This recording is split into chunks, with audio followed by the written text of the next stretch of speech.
Today, I'm attempting to put together a simple 5-star home-cooked steak dinner. It's all fairly new territory for me, so there's no guarantee it will go perfectly, but that's part of the fun. Hopefully by the end we'll have something really special. Before we start, I applied yet another upgrade to my cookware with this cast iron pan. It should help us get a really nice crust on our steaks, at least that's the plan. First up, Dauphinoise potatoes. I'm using Maris Piper potatoes. The recipe says there's no need to wash them, since the starch actually helps with the creaminess of the sauce. I'll leave a full recipe linked in the description below. After peeling, I slice them thin, just a few millimeters each. I'm only cooking for 2 people, 5 potatoes turned out to be more than enough. We'll set those aside for now. Next, the Gruyere. I grate about 50 grams, which we'll sprinkle over the top later.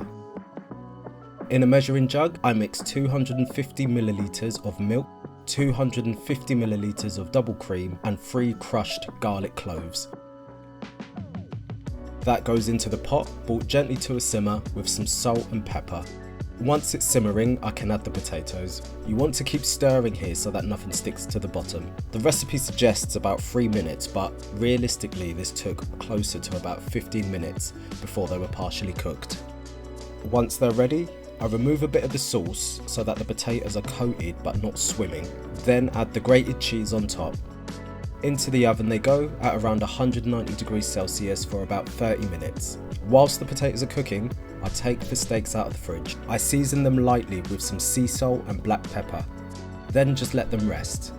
Next up, asparagus. I trim them down to size and give them a quick boil, just about a minute, then straight into a small ice bath to stop them cooking. Then pat them dry. Each asparagus gets wrapped in a slice of Parma ham. These then can go into the oven for about 15 to 20 minutes.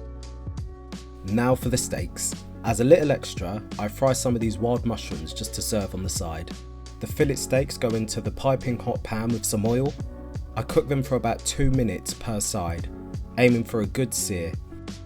Then I try to sear the edges as well, which was easier said than done with 2 steaks at once. Once they're seared, I remove them from the pan and add butter, garlic and rosemary. I return the steaks and baste them for about a minute. I apologise for the camera quality here. I didn't realise that the lens had fogged up a lot more than I was expecting. At this stage, everything's ready and we can start plating up.